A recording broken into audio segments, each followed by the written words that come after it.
पूर्व सीएम हरीश रावत रुड़की के ढंडेरा में ककड़ी और रायता पार्टी में पहुंचे। वहीं हरीश रावत ने पहाड़ी ककड़ी और रायता का पूरा आनंद उठाया। इस दौरान उन्होंने कहा कि सरकार किसानों को मात्र 1100 रुपए बीघा मुआवजा दे रहे हैं, जो कि किसान के साथ छलावा है। इस दौरान कई अन्य लोगों ने भी पहाड़ी ककड़ी और रायता का लुत्फ उठाया।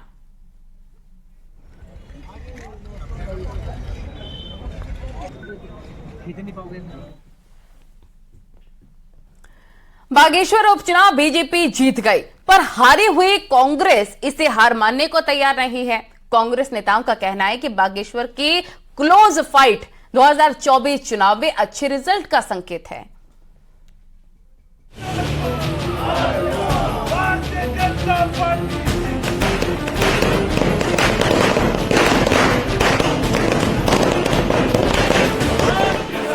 चंपावत के बाद बागेश्वर उपचुनाव जीतकर बीजेपी खुश है,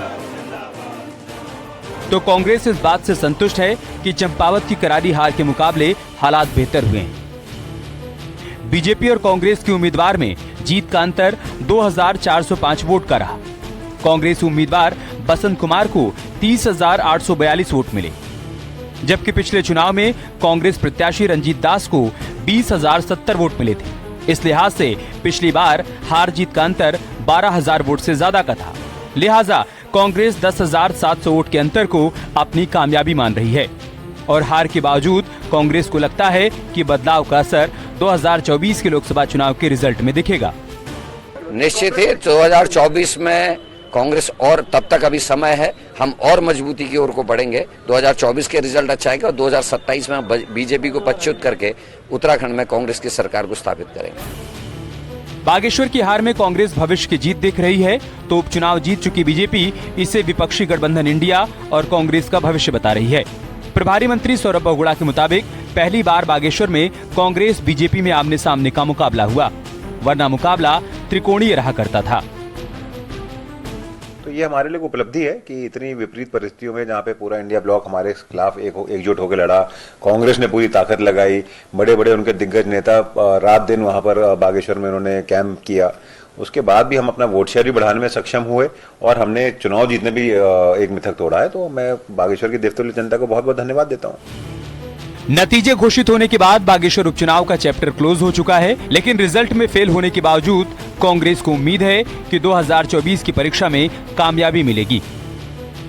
पर बीजेपी के सामने कांग्रेस का इम्तिहान आसान नहीं होने वाला। दीपांकर भट्ट, न्यूज़ 18 देहरादून।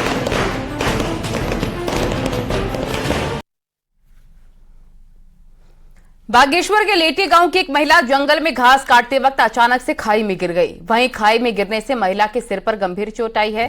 गांव वाले खाई से निकालकर महिला को अस्पताल लेकर पहुंचे, जहां डॉक्टर्स ने महिला को मृत घोषित कर दिया। मृतक महिला गांव की महिलाओं के साथ पास के जंगल में घास काटने गई थी, तभी पैर फिसलने से महिला खाई में जा गिरी।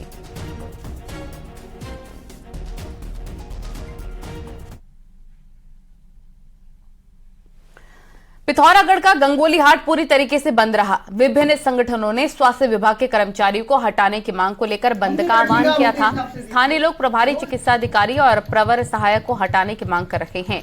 लोगों का आरोप है कि इन दोनों कर्मचारियों के कारण गंगोली हाट की स्वास्थ्य सेवाएं पूरी तरह से चौपट हो गई हैं। हालात ये हैं कि प्रभारी चिकित्सा अधिकारी सिस्टम को बेहतर बनाने के बजाय गुटबाजी में लिप्त हैं। उनको रेफर कर दिया जाता है, रेफर में जाके पता लगता है कि उनकी हमारे जितने भी जनप्रतिनिधियों द्वारा जो लिखित पत्र सीएमओ साहब को पहले भेजे थे, हमारे व्यापार संघ से भी मुख्यमंत्री जी को भी पत्र भेजा था, तो शासन प्रशासन ने इनके स्थानांतरण के विषय में सोचा ही नहीं। और सीएमओ साहब ने यहाँ पर आके कई एक बार मीटिंगें भी ले ली हैं, फिर भी उन्होंने इनके खिलाफ कोई भी कार्रवाई नहीं की। तो आज हमारे व्यापार संघ और जितने भी जनप्रतिनिधि हैं, इन्होंने एक मुहिम छेड़ी है और इसीलिए अब इसमें बाजार बंद करवाया है।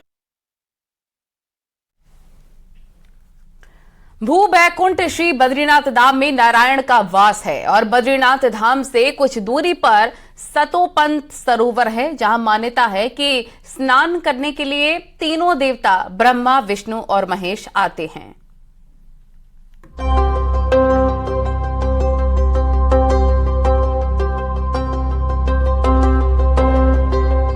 बद्रीनाथ धाम से 28 किलोमीटर की दूरी पर है सतोपंथ नामक जगह, जहां मान्यता है कि सतोपंथ में बने सरोवर में विशेष पर्व पर स्नान करने के लिए तीनों देवता ब्रह्मा, विष्णु, महेश आते हैं, जिसका वर्णन स्कंद पुराण में मिलता है। वहीं एक मान्यता है कि महाभारत युद्ध के बाद पांडव इसी रास्ते से स्वर्ग जा रहे थे, लेकिन केवल धर्मराज युधिष्ठिर ही स्वर्ग की यात्रा पूरी कर पाए। बाकी पांडवों ने इसी यात्रा मार्ग पर अपने अपने शरीर त्याग दिए। सतोपंथ एक त्रिकोणात्मक सरोवर है, जहां से अलकनंदा नदी निकलती है। भारत के प्रथम गांव माना के लोग आज भी अपने पितरों को तर्पण देने के लिए सतोपंथ जाते हैं। सतोपंथ की यात्रा बहुत ही कठिन है और यहाँ की खड़ी चढ़ाई पार करके ही पहुँचा जा सकता है। वस्तुतः सतोपंथ वो स्थान है जहाँ पे तीनों देवता ब्रह्मा, विष्णु, महेश प्रत्येक संक्रांति, अमावस, पूर्णिमा यानी पर्वों के दिनों में स्नान करते हैं। ऐसा स्कंद पुराण में लिखा है। त्रिकोणात्मक कुंड दिखता है, 3 कोने इसके, और यहीं से मुख्य रूप से अलकनंदा का प्रभाव निश्चित होता है। अलकनंदा निकलती है। सतोपंथ वो क्षेत्र है जहाँ पांडव स्वर्ग के लिए गए, और यहाँ से आगे सुना है हमने कि मात्र एक व्यक्ति यानी युधिष्ठिर महाराज स्वर्गारोहण की ओर सदेह जा पाए। बाकी शेष पांडवों का शरीर यहीं यानी बद्रीनाथ से सतोपंथ के बीच समाप्त हो चुका था। सतोपंथ की यात्रा पर गए हुए पर्यटकों का कहना है कि हाई एल्टीट्यूड में ऑक्सीजन की भारी कमी हो जाती है और पथरीले पहाड़ के साथ बहते झरने भी मार्ग में बाधा डालते हैं। सतोपंथ ट्रैक पर लक्ष्मीवन, चक्र तीर्थ समेत कई स्थान मार्ग भी दिखाई देते हैं, जो काफी रमणीय है, और साथ ही इस पवित्र स्थान पर साधु संत तपस्या में लीन दिखाई देते हैं। सतोपंथ की बात करें तो एकदम जो है बहुत ऊंचाई पे है और काफी चढ़ाई चढ़ने के बाद सतोपंथ पहुंचा जाता है। कई ग्लेशियरों को पार किया जाता है। एक दिन में ये संभव नहीं हो पाता, लेकिन हम 5 लोगों ने इसको एक दिन में संभव किया। और वहां पे जाके जब हम वहां पहुंचे तो एक योगी वहां साधना में जो हमें मिला, जो योगी जो है अमन दास अपने को बताते हैं, उन्होंने हमारे वहां पर भव्य स्वागत किया और उनका कहना था कि हम नारायण की जो है तपस्या में यहाँ पे लीन है, लेकिन नर सेवा को हम उससे भी ज्यादा यहाँ पे मानते हैं, क्योंकि इतनी दुर्गम जगह पे जब कोई नर पहुंचता है तो उससे बड़ा जो है नारायण कोई नहीं हो सकता है। इस अनोखी यात्रा का अनुभव करने के लिए आप भी भगवान बद्री विशाल के कपाट खुलने से लेकर सितंबर महीने तक पहुंच सकते हैं, क्योंकि बर्फबारी के बाद यहां पहुंचना बहुत मुश्किल हो जाता है। लेकिन गर्मियों के महीने में यहां की यात्रा बहुत ही रोमांचक होती है। चमोली से न्यूज़ 18 के लिए नितिन सेमवाल की रिपोर्ट।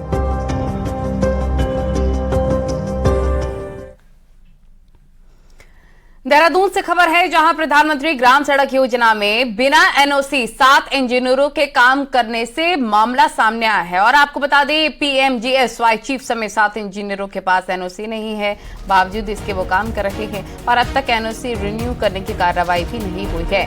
मामले में सिंचाई मंत्री सतपाल महाराज का कहना है, जांच करने के बाद इंजीनियरों पर कार्रवाई करेंगे।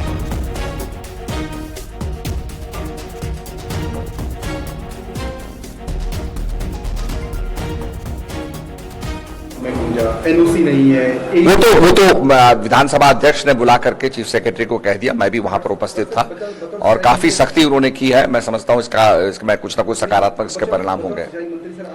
चलिए वो देख लूंगा, मैं उसकी जांच करा लूंगा, परीक्षण करा के मैं उसका कार्रवाई करेंगे उस पर। धन्यवाद जी। 2024 लोकसभा चुनाव नजदीक आते ही राजनीतिक पार्टियां किसानों के वोट बैंक को टटोलने में जुटी हुई हैं और पिछले दिनों किसानों की 2 महापंचायतों के मायने भी अलग अलग निकाले जा रहे हैं। क्या है किसानों की रणनीति, ये रिपोर्ट देखिए।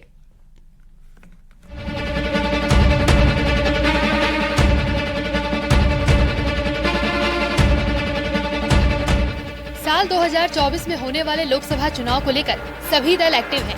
वहीं उत्तराखंड की 5 लोकसभा सीटों में हरिद्वार सबसे हॉट सीट मानी जाती है। हरिद्वार जिला किसान बाहुल्य क्षेत्र होने से किसानों की इस लोकसभा सीट पर अहम भूमिका होती है। हरिद्वार जिले में 11 विधानसभा सीटों में से 8 किसानों से जुड़ी हुई सीटें हैं। नहीं, किसान किसी भी पार्टी के वोट बैंक के रूप में प्रयोग नहीं होगा। इस जनपद के किसानों ने दिखाया कि एक बार राजेंद्र बाड्डी को समाजवादी पार्टी से कोई सोच भी नहीं सका था, संसद भेज दिया था। हरीश रावत जी को यहीं से सांसद बनाया, निशंक जी को 2 बार सांसद बनाया। ये किसानों की देन है। सियासी दल किसानों को साधने की कोशिश कर रहे हैं, जबकि किसानों का साफ कहना है कि उन्हें सिर्फ वोट बैंक न समझा जाए। किसानों का ये भी कहना है कि 2024 लोकसभा चुनाव में किसान अपनी रणनीति तय करेगा कि किसान किस पार्टी के साथ है। हम किसानों को, हमारे किसानों के बीच में गांव-गांव चौपालों पर हमने चर्चा शुरू करा दी कि हम अपनी वोट बैंक की ताकत सरकार को दिखानी पड़ेगी। ये किसान की वोट बैंक की ताकत को नहीं समझ पा रहे। किसान की बात करेगा, जो भी किसान की बात करेगा, किसान उसे ही वोट देगा।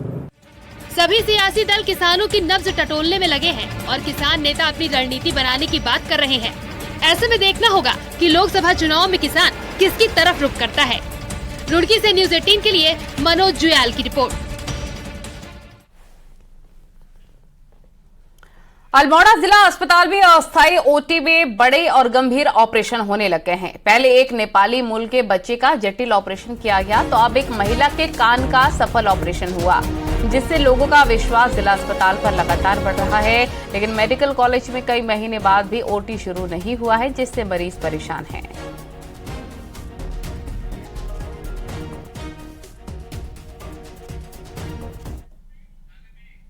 बेटा तेरा सर में घाव है, फिर मैं देखा था, फिर मुझे यहाँ आने से बहुत ही फर्क हुआ। इसको बचपन से कान बहता था और कान में खुजली होती थी। ठीक है, जब भी कान खुजाती थी तो खुजाने के साथ में कान में मवाद के साथ साथ कान से खून आता था।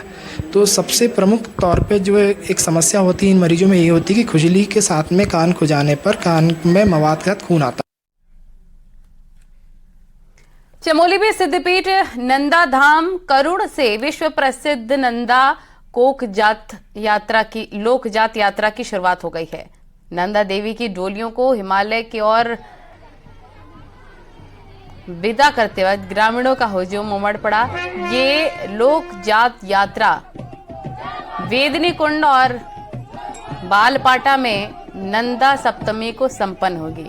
डोली वेदनी कुंड, बालापाटा, बुग्याल पहुंचेगी, जहां पर मां नंदा की पूजा अर्चना के बाद नंदा देवी लोक जात यात्रा का समापन होगा।